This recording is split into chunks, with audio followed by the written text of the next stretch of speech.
Boy, you're like a one-man news-breaking machine over there. We got Greenbrier, we got the Vikings.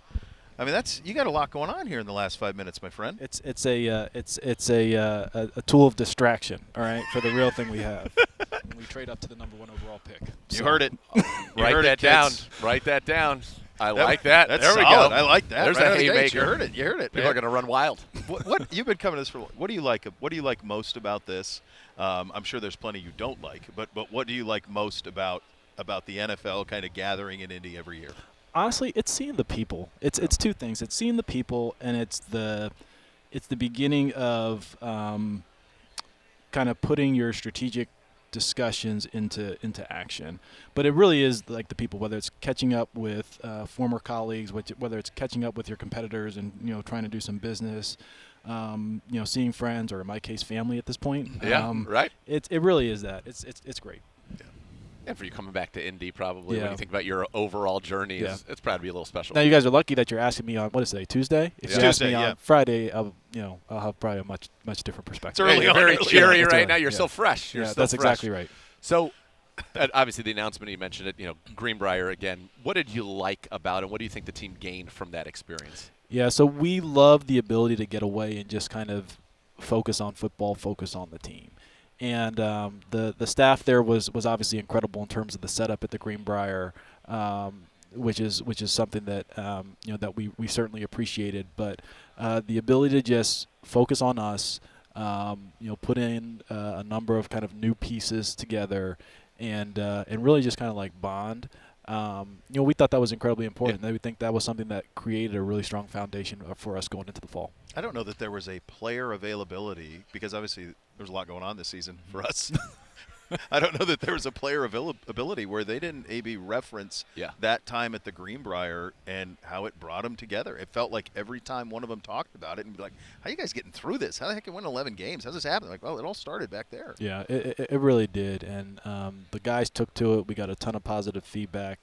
I remember, when I was in Indianapolis, most of the years we would either go to Terre Haute, Indiana, or we would go to Anderson, Indiana. And even Anderson was like a 45-minute drive north from where I lived at the time. So it's not like we went away far. But that element of going away and just it being about that group, it really does make a difference. Yeah, we saw that because it was a team that relied, I think, on their bonds to overcome a lot of adversity in what was a very not the way the script didn't go as maybe they had scripted, or maybe it did. Who knows what they say about the NFL? But I think that really helped kind of navigate all the different changes that had to happen this season. Yeah, I agree with that. I think the bond that our guys and really our staff as well formed during that time. I think it was certainly a reserve that they could draw from throughout the hard times.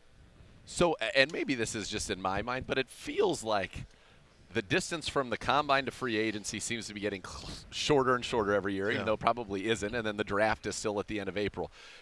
How much have you seen an evolution in maybe the last 4 or 5 years since you've been doing this, and maybe from the time that you started in different capacities, but in the focus and attention here with free agency being a big part of it, maybe a bigger part than it used to be? It's funny you mentioned that. For me, it's feel like it's gotten longer and longer, honestly, Nate. And maybe it's because I have like zero patience. But I don't know that I could. I don't know that I could come or share that sentiment. Honestly, it almost feels like we've got an extra week to me. So okay, yeah. You're ready to roll. I like it. I want to take you back. You went to the Greenbrier, and that's where last season started. I want to go back to last. We haven't had a chance to talk to you since the season ended, and it's funny as we've tried to compartmentalize the 2023 season. It almost feels like kind of 3 separate seasons in one. A lot of people ask me, like, certainly in the moment, what was it like that show after you found out about Deshaun's injury? And I said I felt like I presided over a funeral, and that was not the feeling in the building. Mm-hmm. The building was like, we got to go. We've got to go. And you guys were – and when you're in the moment, there is no other choice because you got a game Sunday. Mm-hmm. No choice. But now that you get distance from the season and you look back on what was accomplished, the oddity of how – the miraculousness kind of how it was all accomplished, how do you put it in perspective as a guy who was up at dawn every day trying to make sure it got done? I'll start by saying I was incredibly proud of our players, our coaches, and staff. And we always talk about being resilient and handling adversity and how important that is, because you don't know what it is, but you know it's going to come. Yeah. And that's going to be every year, whether you're 11-6 or 6-11. Every building's going through that. The second thing I'll say, I think, to our building in particular, nothing compares to a global pandemic and an outbreak before your first playoff game in 20 years. So like we have a very high baseline for adversity where I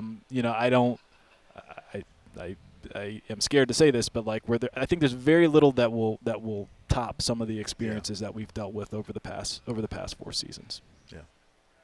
How did you personally, because I'm curious, because you hit the nail on the head with the building post-Deshaun injury, and you and I certainly talked about it, and I knew very well where your mind was and how you got there.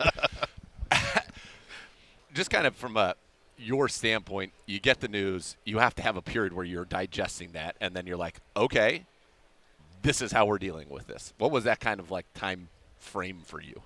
One of the things that's actually pretty cool from my perspective, let's say call it from personal growth with the general manager's position, is I tell people my job is crisis management with football sprinkled in between.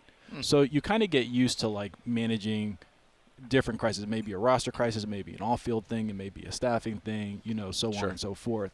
So to some degree you get like calloused towards towards those things, and it's like, okay, what's the next actionable thing that I can control and help the situation? So that's usually where my mind pivots. But then there also is an element that you're right. Like when I learned about the decision before we communicated it publicly, that's like it was like a 24 to 48 hour period, and you realize that it's going to catch a lot of people off guard. So there also is an element where you have to kind of get yourself out of the tactical world and think about, okay, what do I need to do? What do I need to do from like an empathetic perspective for people who are going to be processing this for the first time? And by the way, we're on a Wednesday and we got to go win a game. And win a game you did. Yeah, no, I was very, one of the most remarkable moments. Of the whole thing. And absolutely. Look, you got your job, and I know you guys look at it this way. Like if you don't win the last game, there's an element of failure to that, right? And only one team gets to do that. But in a season. That you have to, I would assume, you have to view what happened this year as an incredible success for this franchise, even if it fell short of. I mean, my God, you're down your top 3 tackles. Nick Chubb goes out early. Like it was so much, all the quarterbacks, all of the things.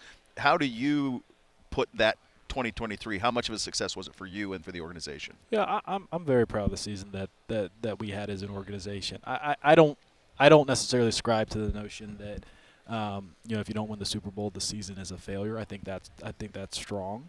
But there obviously are things that you can learn from, because the reality of it is there's only one team that's like happy after they played their final game. So maybe there's some disappointment, obviously. But I think to unilaterally categorize something as a failure unless you win the Super Bowl, I don't personally think that's the right measuring stick for really any organization, because there are some really good things that we did in 2023, but there are also a ton of areas of improvement. And the big thing is like we can't carve our own path for a step back because we just sow these seeds of complacency. And so that's really our mindset going into the offseason. All right, last one to kind of tie a bow on last year, and then we'll talk about the task at hand, building this roster for 2024. You're very detail-oriented, very thorough in your planning. You have a great collaborative group. In what plans did Kareem Hunt lead the team in rushing touchdowns and Joe Flacco lead the team in passing touchdowns? That was not – neither of those situations were on the bingo card for last year, I can tell you that. Is that one of the things that just keeps you at this league, just expect the unexpected, right? Yeah, this is what I would say, like the plan never always goes according to plan. Sure. And you have to be adaptable and flexible and opportunistic. And that's something that we pride ourselves on a lot as a front office. And that's not just during, early March or early to mid-March. That's throughout the year. At the end of it, like I said earlier, like we're problem solvers, like crisis fixers. And, if I can't do that, then I'm not doing my job. As Well, you he certainly did. One of the things that, and you mentioned like getting that you're going to know ahead of everybody on Watson, and you guys know ahead of everybody on everything, especially when it comes to like the cap situation and all of that.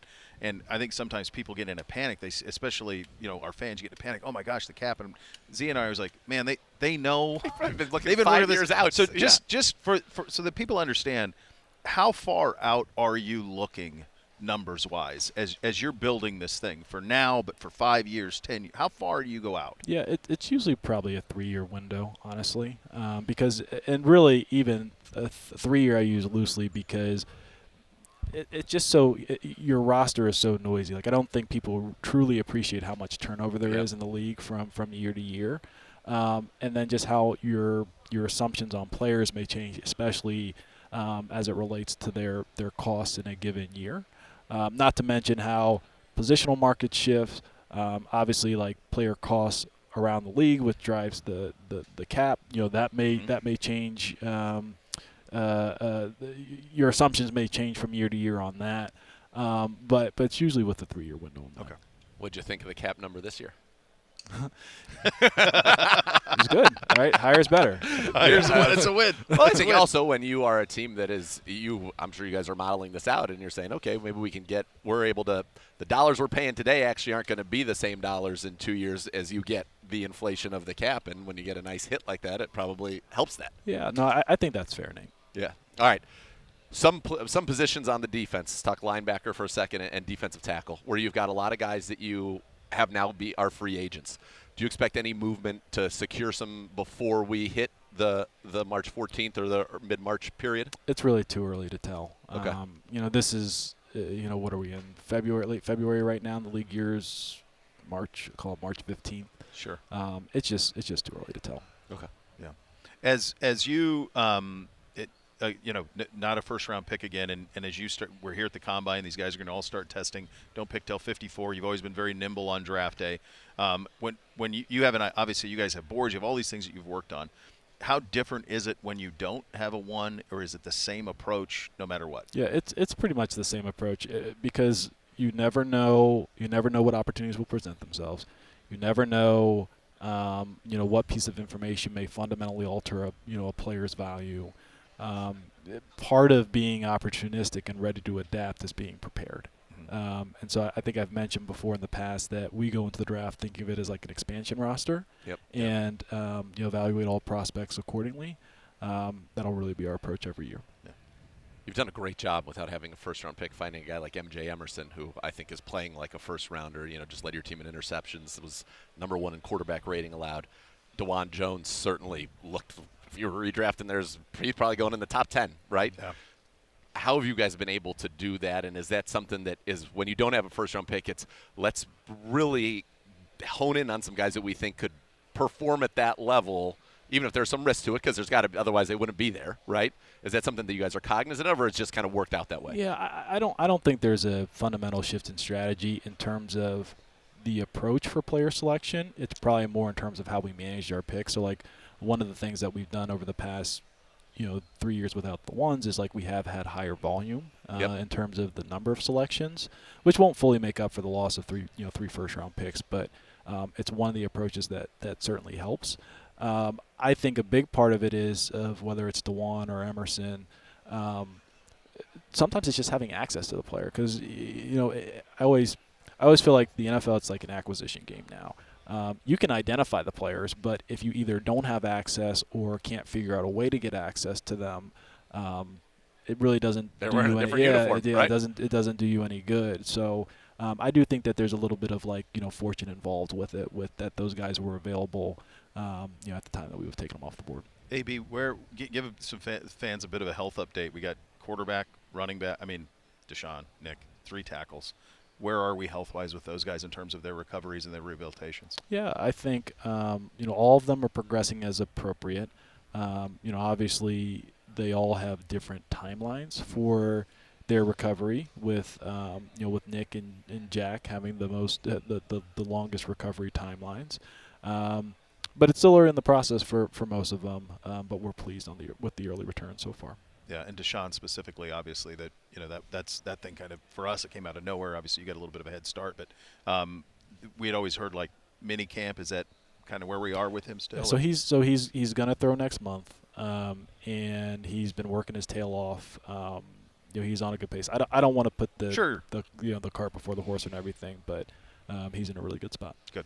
I want to ask you about one guy who, you go back through last season, you look at the end of the season, Alex Wright, sack in each of the last 4 games. And I remember coming out of Alabama, Birmingham, you thought, maybe there'd be a little bit of time for adjustment. It feels like the adjustment happened. How pleased were you with him, and how do you see him maybe springboarding in year 3, and does that change kind of how you view that room? Yeah, Alex has done a great job. He's a hard worker. He's really smart. I also think just the reality of him being in an attack scheme this year really accentuates his strengths. I do think that there's more in there for him, especially as he continues to fill out his body. But looking forward to his progress. No different than I told Tony over there. We'll always invest in linemen on the offensive and defense side of the ball, so you can never have enough of those guys. All right, one of the things you've done very good job. We're not getting at it. We'll okay. take a handshake, but this last one. He's He's ready to go. At this point, he's like, all right, now it feels like Friday. He's like, I came in here on Tuesday, and now it's like Friday already. One of the things you've done a great job with is trades. And one of the things we've talked about on the show many times. All the time. The absurdity, my word, of when the NFL trade deadline is, because teams at that point in the season can't possibly know if they're really in or if they're out. There's so much football to be played. I know that you maybe share a similar mindset. Can you tell us a little bit about your thoughts on that? Yeah, so we, along with 4 other teams, submitted a proposal to move the trade deadline back to after Week 10 games. The way we look at it, we agree, Nate, that there should be more flexibility for teams throughout the season, especially as they go into the postseason run, while also maintaining the structural integrity of the season. We have the earliest trade deadline of all the four majors by a lot. Ours occur at 45% of the season. Hoops and baseball, they're at 65. Hockey's at just under 78% of their season. And if you look at where we've moved the trade deadline, it doesn't really have any competitive impacts. I think the earliest a team has been eliminated over the last 10 years has been after Week 11, and that's only happened twice, in 2014 and 2016. And typically by Week 10, on average, 27 or more teams are within 2 games of a wild card spot. So we feel like it's an appropriate adjustment to the trade deadline, especially since we've expanded to 17 games. Who knows in the future if we expand to 18 games. And it can kind of provide the right balance of giving teams more flexibility while also maintaining the structural integrity of the season. I think you're right. By the way, I think when you have a guy who's done a good job in trades proposing give me more time to make trades, they're probably a little nervous about that. It's just common sense. It is. Common sense. Of course it is. Great seeing you, man. Yeah. All right, great seeing you guys.